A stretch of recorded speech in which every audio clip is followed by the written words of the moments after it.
The Free Hammers episode 3 of All the Gear and No Idea. So very similar pattern. We're going to do it every week where, we look at the top 5, sort of top 10 things in the news, West Ham related, and just talk about it and see where that leads and see what you guys' opinions is on it. Whilst we're going through it live. It was a good show last week. Got good feedback on it, so I thought, you know what, I'll try and do a weekly thing or at least a fortnightly thing, if time permits and time allows. This show will either be done on a Saturday or a Sunday. Hope most of the time a Sunday. It's good fun. I enjoyed doing it. Thank you for all the positive feedback on the 100th show.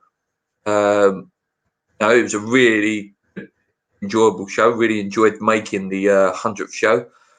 And we got up to 2,790 subscribers now. So we need like 210. Then we hit that 3,000 mark, and that's a nice, respectable number. I'll be very happy with that. Best place to start, I think, before we go on to the Google search and news and stuff, is probably a little bit of a summary on the Sheffield United game. I did say I would leave it until today before I started talking about it. Disappointed, really disappointed in that.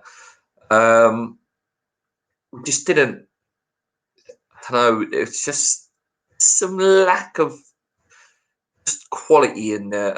I see some pundits and some channels are saying, we played okay. First off, we did. There was some flashes, I suppose, and I think maybe it can be argued that we had the better chances in the game as well. But just again, the Fabianski injury absolutely killed us. It really did. It absolutely killed us. It just sent them same sort of shockwaves through the team when he got injured originally in that Bournemouth game a few months back, and it's just Martin came on and listen, he kept us in the game for most of it. I know it was sort of his mistake that led to the goal. He played it to Balbuena. Balbuena misread it. It was through and goal, and maybe the shot he possibly could have saved the shot as well. It went underneath his body. Apart from that, he kept us in the game in general. Obviously, we had the Lanzini free kick. It was a really good chance. Anderson's one in the first half from Martin's punt upfield was a really good chance. Really, really good chance. Perhaps went the wrong side, tried to drag it across rather than maybe should have just shot it straight. Trying to think, was there anything else? Oh, obviously, the major talking point of the game was the VAR rule. Excuse me. Which obviously that disallowed goal came from.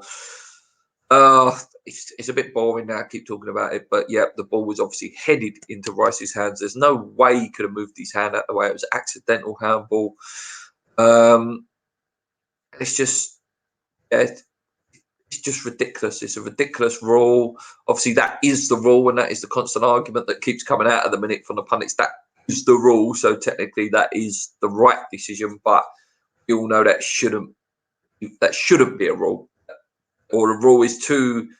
Too black and white, that this is that every handball is handball, so every handball is punished. It's a perfectly good goal. In any other circumstances, that goal would have stood completely accidental. There was no Rice didn't go like that or move his hand towards the ball. The ball was headed into his hands, and he's carried on the rest of his brilliant run and brilliant layoff to Snodgrass. Just heartbreaking in the end. It really was heartbreaking. And Paul's just put in our chat there. He was investigating the rules there. He said, we now have 2-tier handball law, different for defenders and attackers. Defenders can accidentally handball in the area, but attackers can't allow the ball near their hands if it leads to a goal. What the VAR would do if a defender would accidentally handle the ball in the penalty area and freakishly lash the ball 80 yards upfield into an unguarded goal. God knows. That's a very good point, isn't it? So apparently defenders can accidentally handball, but what would happen, as Paul rightly puts there in this bloke's column that he's found. What would happen if Van Dijk, for example, was to handball it accidentally in the area and then ping one of these worldy balls up to Salah and it scores a goal? Would that be a penalty? Or would it be one of them sort of indirect free kicks in the area? That'd be interesting debate, that one. Good morning, Richie Von Rick. Quick name. So, yeah, disappointed. Not the result we needed. It is a tough place to go. And, you know, West Ham should be aiming to win up there. And there is some validity in both Rice comments and Gary Neville's comments. You know, Rice, in the way we're playing this year, draw would have been a good result. But what Gary Neville's saying is there's deep things wrong with the club, and a team like West Ham should not be looking at drawing that game, which, again, is there's plenty of validity in that point. So, yeah, please discuss. Right, so let's have a look on what the news is out there today. So the top one there says West Ham keen on Watford centre-back Christian Calabassi. I think that's how you pronounce it, Calabassi. Manchester United and Arsenal are also interested. According to a report from French media outlet Le Ten, West Ham are interested in signing Watford-based Christian Calabassi this month. Manchester United, Arsenal and Newcastle also linked. The Hammers are thought to be on the lookout for another centre-half this month. Winston Reid of Bonner are on the wrong side of 31, and Issop Diop's future is uncertain. Interesting. So, centre-back, he's all right. I think we can aim a little bit higher than that. I suppose it is right to start looking at Winston Reid's age and Bonner's age, but Bonner could probably still do a job for another 2 years. He knows whether he'll ever play for West Ham again. Balbuena, what's Balbuena? 28, 29? He can still do a job, but yeah, we're definitely probably going to have to be looking at a new centre back, unless. Like the suggestion is, that Rice will one day, if he stays at West Ham for much longer, will possibly go into that centre-back role and develop into a centre-back. The second one on there goes without saying, really, doesn't it? This is from Hammers News. West Ham have had the most overturned VAR decisions in the Premier League this season. West Ham fans feeling sorry for themselves this weekend. Look away now. It has been another miserable week in what is blah, blah, blah, blah, blah. Let's just go down here. So, and the Hammers face a daunting run, blah, blah, blah. Seeing what it says it.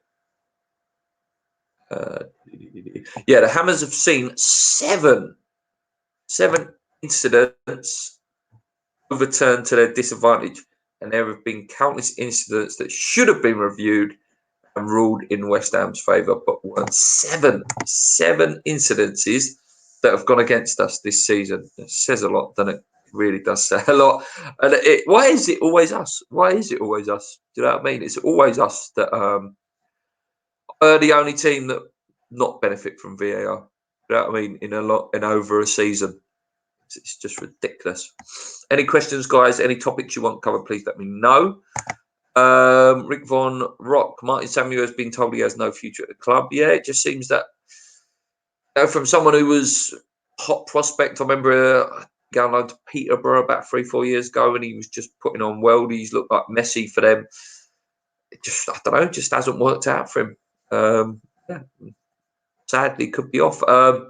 Another one that I really hope's not true is apparently Joe Powell is very close to moving away from the club on a permanent, even a loan. Just think is ridiculous, and I'm a bit biased because I'm a big fan of him. Yeah, I think it'd be ridiculous to let him go. Really hope that in the case, smashing it for the under-23s. The one game he did play in the first team, he set up 2 goals. So yeah, I'll be gutted if Joe was to leave.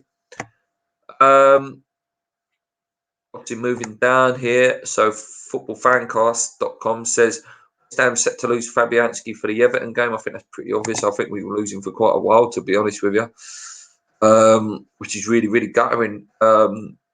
Hence the reason, again, we will probably have to go in for put it like that. Sorry. Hence the reason why we probably will have to go all out for a goalkeeper now. Randolph, not the answer for me at all. No, just not the answer for me. Probably injured as well, so yeah, it's not ideal at all, is it? Rhonda and Tony Tanti says 5 games in 15 days. Moyes will play all the kids in the FA Cup. There's potential for that now, I have to say, because listen, we all want to win the FA Cup. We all want to go far, and it is, it's something that we all want. It's just not a moment that happened. You know what I mean? And I think we could be in a bit of a case where the league becomes a priority in terms of that, because any more injuries and we're looking really, really threadbare. SN then, yeah, it says Fernandez going to sign for Spurs. Was going to go on to that actually. Yeah, looks like we've missed out on him. The big agent on Twitter, Nico Shriver, whatever his name is, I don't know if he's an agent or a journalist. So he was putting it out that we were signing him very, very close. I was messaging him this morning actually, and he said, Spurs have offered him a lot more money in terms of weekly wage. And to be fair, hurts to say it, Tottenham are a bigger club than us. They've got the biggest name in Portuguese football in terms of manager-wise, in Jose Mourinho. So, yeah, good. It just seems that it's a better choice for him. It's a shame we've missed out on him. It just seems the way it is. Moving on. Says here, next one, whether you believe it or not, from HITC. David Moyes holds secret meeting with West Ham transfer target players' decision. Oh, these things didn't run in. Yeah, so West Ham, again, more rumours about Fellaini coming in. What you guys saying on Fellaini? What do you reckon? 32 now, but on the older side. Is he the sort of character? Let's look at it this way. Let's look at it this way in a short-term situation. Would you put him in? No, he's a leader, he's a nuisance, and I think he could create just havoc for us in terms of needing help to survive. Let me know what you guys think. I'm just going to be 2 seconds, guys. I've just got to very quickly just check the internet there because it's playing up slightly. I'll be back in.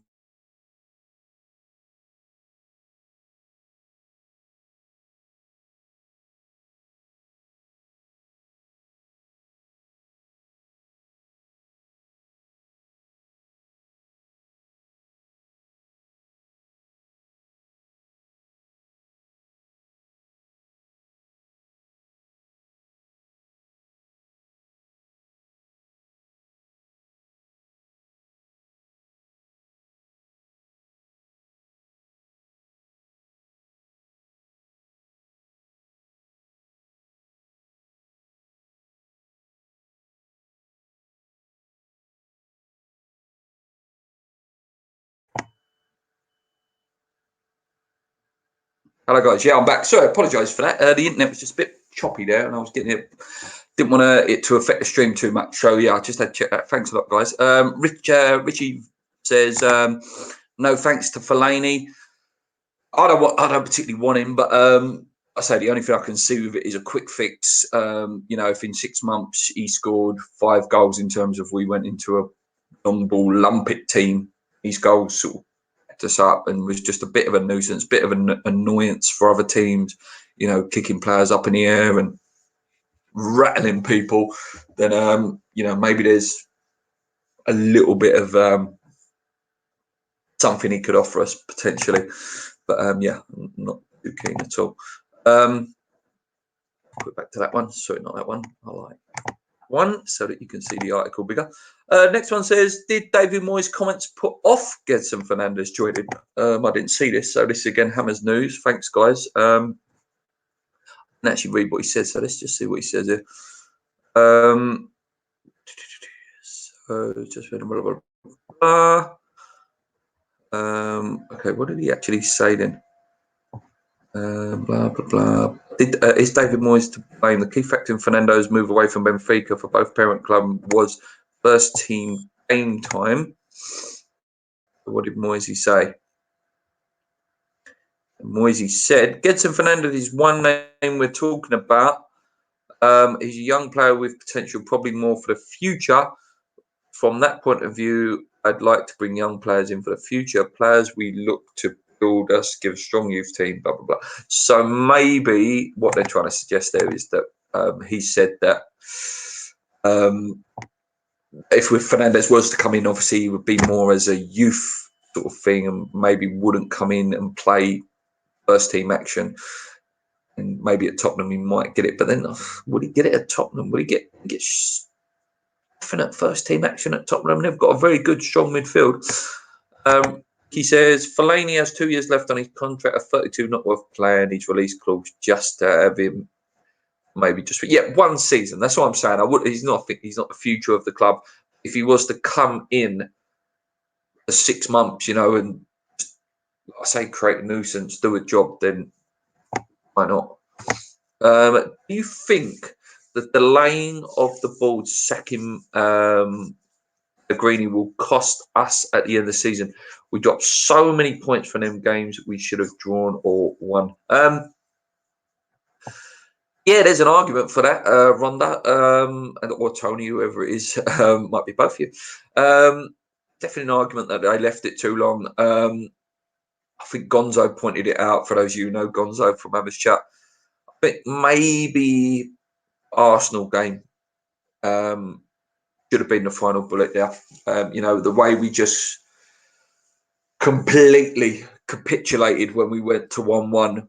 And it was 2-1, 3-1, and it was just, it just showed there that it was over for Pellegrini. I suppose there is an argument that you could say that could have gone before that in terms of the stubbornness with staying with Roberto and not putting Martin in. When he put Martin in the Chelsea game, we won 1-0. I know Martin made a mistake yesterday, but yeah, I think it's a mix of both. I think not a mix of both in terms of Pellegrini. It's a mix of the ball. They should have maybe gone after the Arsenal game, or maybe even before that in terms of the stubbornness of Pellegrini of not taking Roberto out of the team. Let's go back into the news. So it says here, West Ham boss David Moyes, this was in the last hour on the Daily Express. West Ham boss David Moyes to sacrifice Manuel Pellegrini signing to kickstart season. Let's have a look at. So it says West Ham boss David Moyes is looking to move on Andrei Yarmolenko in order to free up some funds to pursue his own transfer targets. I won't be disappointed. The guy, go back to that one. The guy has got a wand, the left foot. He has scored some cracking goals for us. Too slow, a bit too predictable. Sort of the last few games he was playing under Pellegrini became just his quality had dipped a lot.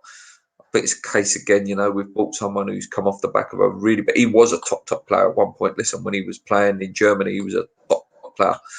I think we're coming through that same sort of phase of having an injured player who has not totally fully recovered, or he's never going to be the same player he was before those injuries. He looks like he runs very straight up. His legs don't look like they move that well. There is a good player in there with Yarmolenko.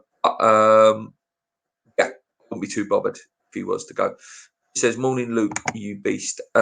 Morning, Chris. Like I say, I'm going to try and do these shows every week. Time will vary. I was going to do this at 10:30, then I got a bit bored waiting, so I thought I'd do it at 9:30. Then I got even a bit bored waiting between 9 and 9:30, so I actually went live at 9:15 because I just got bored of waiting, to be honest, and I got too much to do later on in the day. Rick says, would you take FA Cup and getting relegated, or go out of the FA Cup and finish 17th?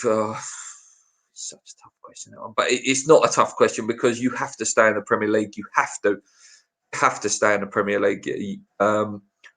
FA Cup and the day out would be amazing.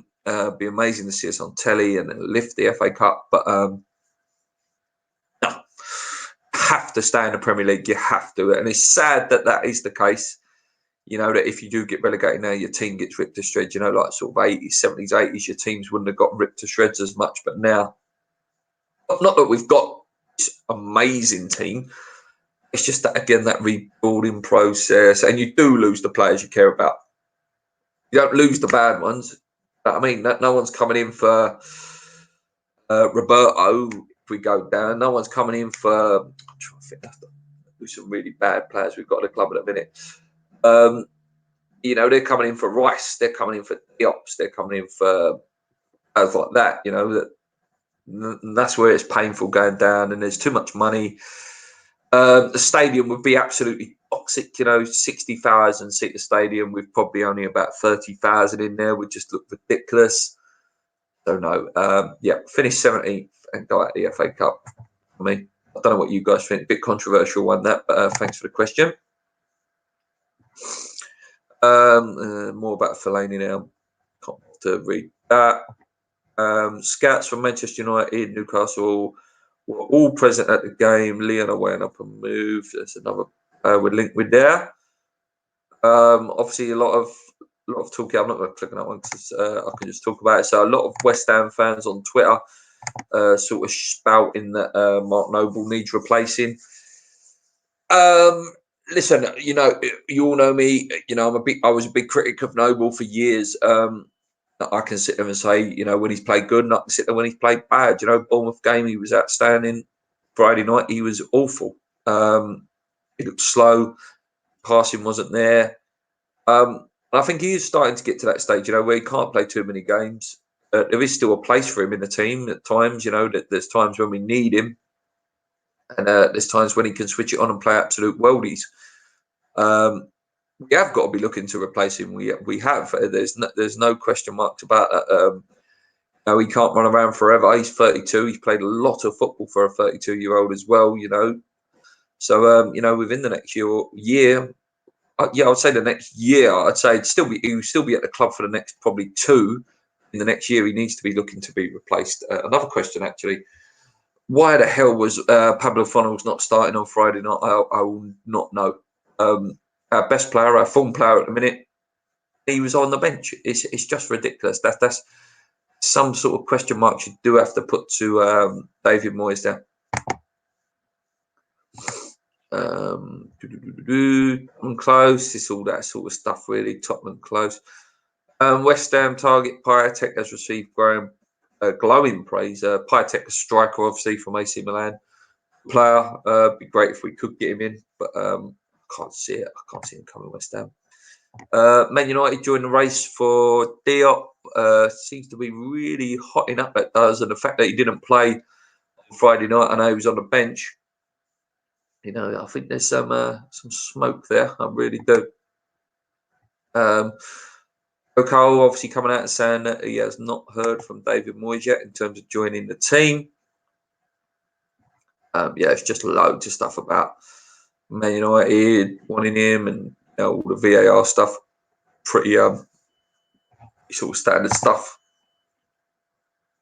So yeah, all similar stuff really. It looks like typical. Just going to put it like that.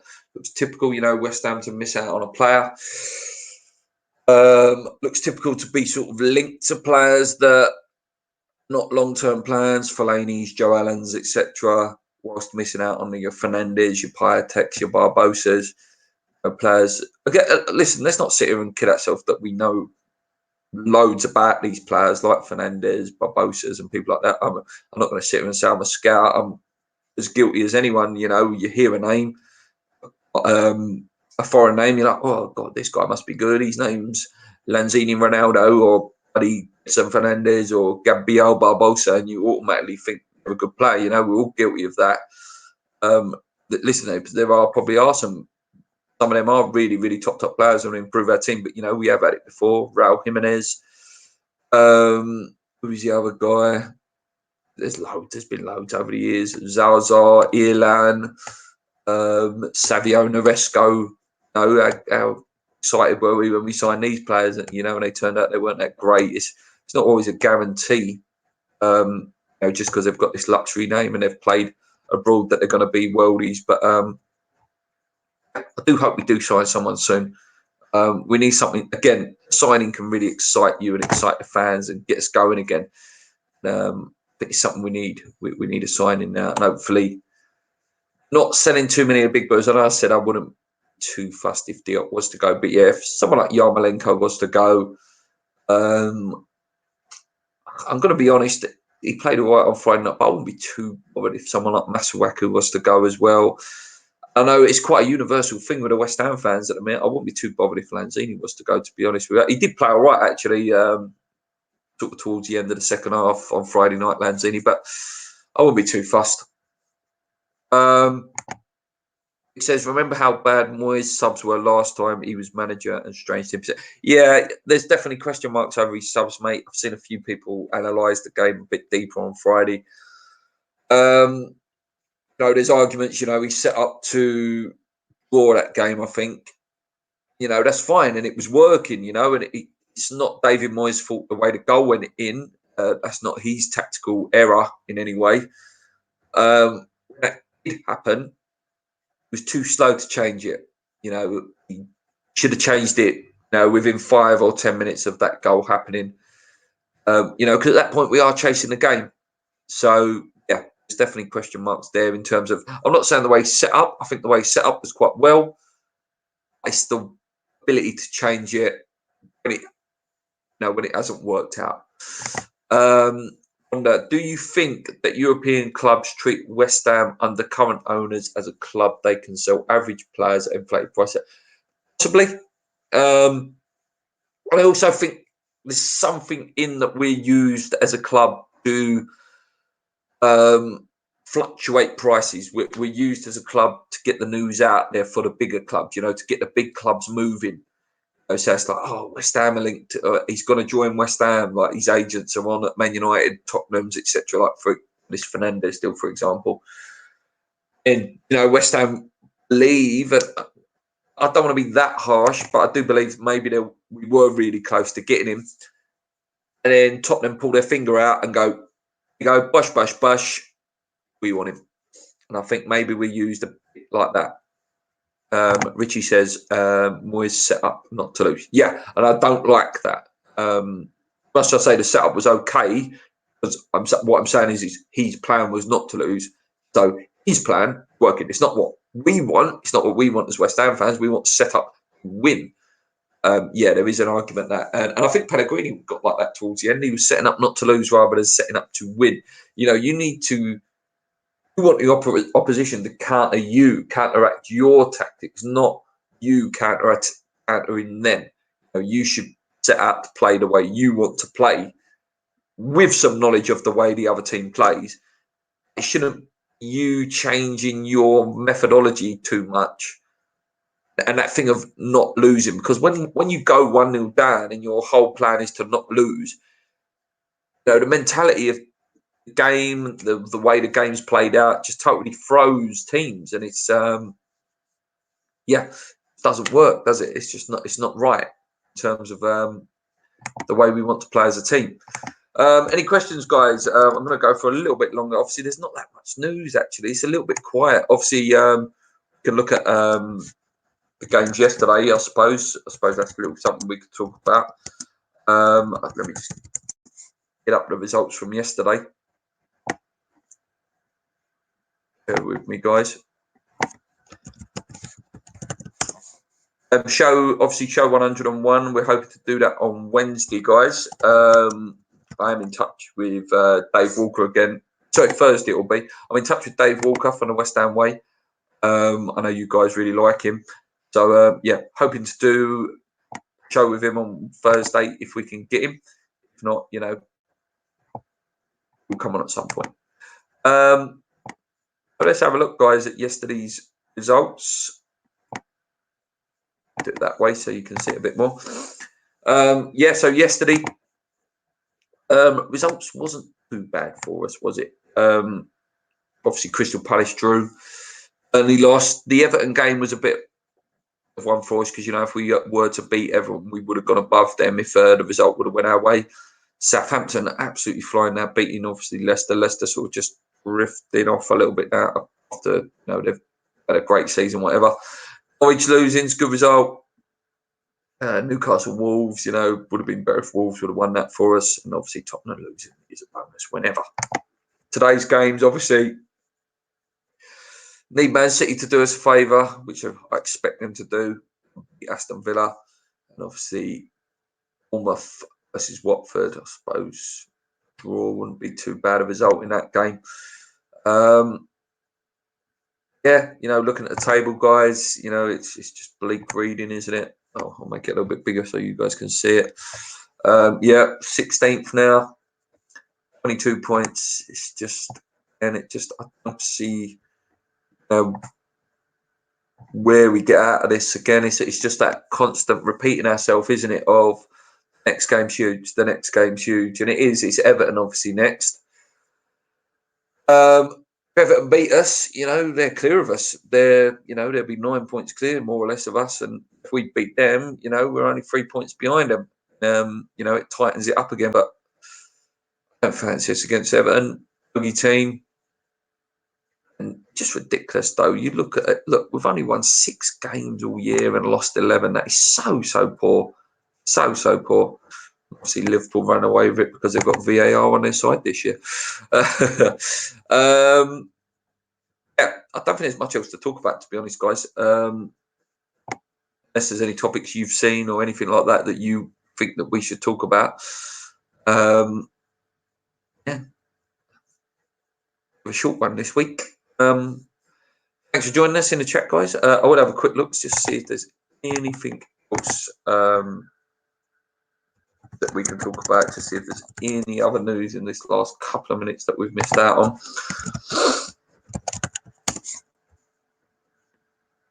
So let's see. Obviously, as these shows go on, obviously there'll be more people in the chat and more interaction. And I'm willing to, answer all the questions, that come up. Here we go. If Spurs will go for Ings now that Kane's out, that's a great shout. What player Ings is as well, absolute animal, isn't he? Obviously, I work with a Liverpool fan. Obviously, Liverpool, they're doing magic. But he said, I think Southampton have done us there. He goes, I think we may have sold Ings a little bit too early. Rich agrees with me. So he watched Liverpool versus Spurs game yesterday. Liverpool, Robertson weren't it done a stud-eye tackle, challenge on a Spurs player and took his leg out, and the ref gave Liverpool a throw-in bias ref. And also, there was a handball in there as well. I think it was Henderson handballed it, which led up to their goal. That's what it's Liverpool doesn't get disallowed. And in terms of that tackle as well, did you see Aubameyang's one for Arsenal? No, they're both dangerous tackles. There is an argument, that Robertson did take the ball, and there is an angle where he does touch the ball first. But to say that tackle is not over the top and dangerous and worth a red card is ridiculous. Like, these studs were like flat on the guy's ankle like that. It could have broke the guy's ankle easy. Liverpool are going to win the league. That's done. Wouldn't it be great? It'd be typical West Ham as well. This will be typical us. We'll be the team that beats them January the 29th on that Wednesday. We'll go down. We'll be the only team that takes 3 points off them because it's just typical what West Ham season is about. And then we'll go and lose the rest and go down. It's just the way we are as a club.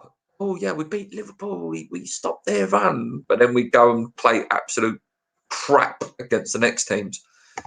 There's an IFAB meeting in Belfast next month. The new handball will be appraised.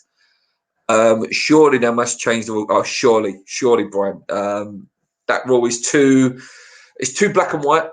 It needs to be, definition between accidental and not. And it's, there are some where you think, was it or wasn't it? But, there are most of the time. So I do apologise. Most of the time, it's very clear what is accidental and what isn't accidental. So yeah, hopefully that rule gets changed for next year. And I personally like to see. So just going to grab a drink there, guys. I personally would like to see the offside rule. You know, VAR is not going anywhere. The offside rule needs to be a bit more, you know, daylight between a player, scoring part of your body. You know, when they have to get in all these blue lines out and red lines out, it's just absolutely ridiculous. It's ridiculous.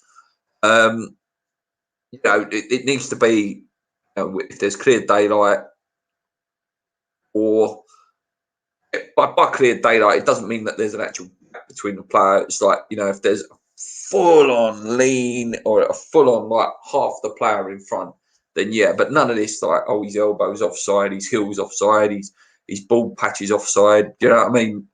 So yeah, there's a few things that's wrong now. It's not VAR's fault; it's the rules' fault. That there are some good points to VAR. It's the rules that need changing, not VAR, in my opinion. Yeah, I'm going to leave it there, guys, because otherwise I'm just waffling on and trying to make things up as I go along, and I don't want to do that with these shows. You know, these shows are meant to be just nice, snappy little chats with you guys, and just to so you can enjoy your weekend and that. Thanks for joining in, guys. You know, nice and early. We'll be back Thursday, hopefully with Dave Walker, for show 101. Here's to the next 100 shows of the Free Hammers podcast. Till then, guys, on your eyes, keep believing. Let's go.